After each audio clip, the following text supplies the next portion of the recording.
Hello again, Monster Academy. This week, it's Autobiography Week, and I've been reading from What Makes Us Stronger by Freya Lewis. She was at the Manchester Arena the night of the attack on the 22nd of May 2017. What makes us stronger? The saying goes, what doesn't kill you makes you stronger. It's been several years now since the attack, and I've had a lot of time to reflect on what that statement means to me. Before the 22nd of May 2017, I was not strong. In fact, I was the complete opposite. I was a wuss. I was scared of needles, I hated exercise, I lacked the confidence to stand up for my beliefs. I wanted to conform, follow the crowd, blend in. But everything I've experienced since the attack has bit by bit changed my perspective on life. I no longer had the choice to fade into the background. I was one of hundreds of victims of the Manchester Arena bomb attack, my photo in the paper for all to see as I fought for my life in hospital.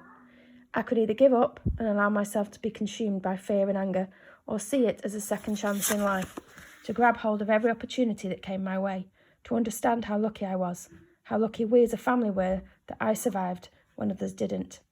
I chose the latter. I've been asked time and again, where does this inner strength come from? Was it not being killed like the saying goes? No. I don't think it came from surviving, or from anywhere inside me. I think it came from around me. When I was little, Mum told me that my name meant the goddess of love. As cheesy as this may sound, it's love that's made me strong. The moment the attack happened, I was engulfed in love.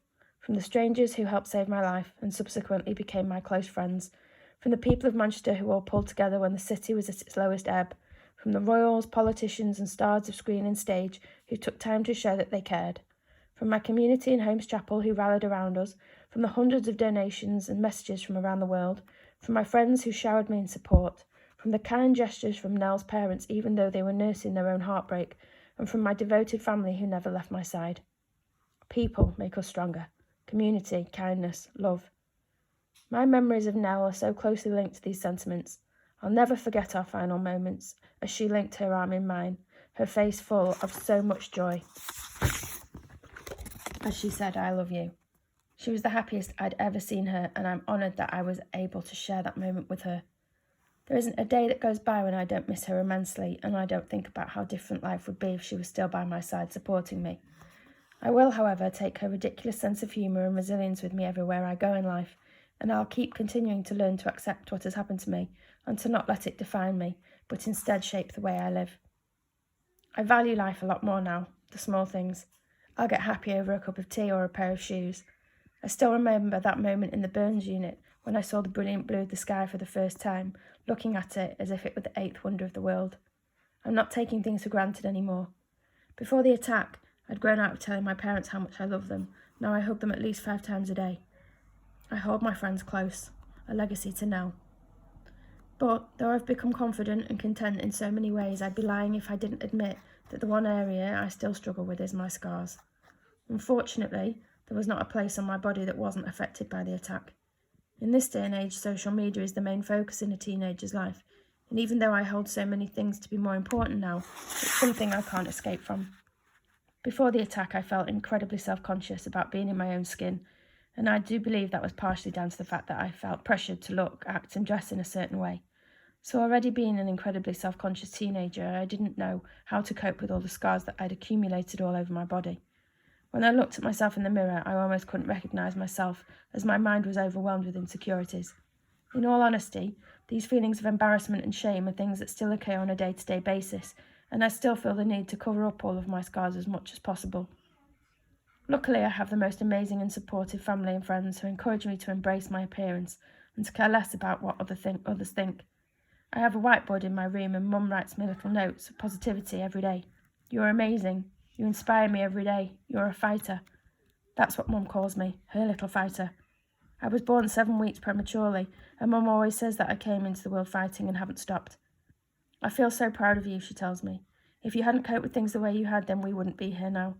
It's her strength and belief in me that makes me feel sure that one day I will feel confident with the way I look.